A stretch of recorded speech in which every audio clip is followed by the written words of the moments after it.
In today's video, I'm going to teach you how to create a realistic sun effect in Photoshop using blending modes and the lens flare filter. We're going to build this effect in a simple, flexible way, so you can blend it naturally into your image and still make changes later if needed. This is especially useful when you want to add a sunset glow, strengthen existing sunlight, or give a scene a more cinematic mood without permanently altering your layers. Start by creating a new layer above your image. This layer will hold the sun effect on its own, which makes the edit much easier to control. Once the new layer is in place, fill it with black by going to Edit, then Fill, and choosing black as the fill color. After that, rename the layer to Sun so it stays organized in your Layers panel. Now convert the sun layer into a smart object. This is an important step because it allows you to apply the effect non-destructively. In other words, you'll be able to come back later, reopen the settings, and fine-tune the result without losing quality.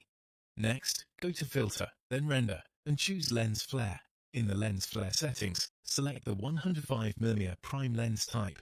Then adjust the brightness to whatever looks best for your image. You can keep it subtle for a soft glow, or increase it for a stronger, more dramatic sun effect. Once you're happy with the intensity, click OK. At this point, the flare will still be sitting on a black background. To remove that black and keep only the light effect, change the sun layer's blending mode to Screen. This blending mode hides the dark areas and allows the bright flare to blend naturally into the photo. To give the sun a warmer and more realistic color, click the adjustment layer icon and add a solid color adjustment layer.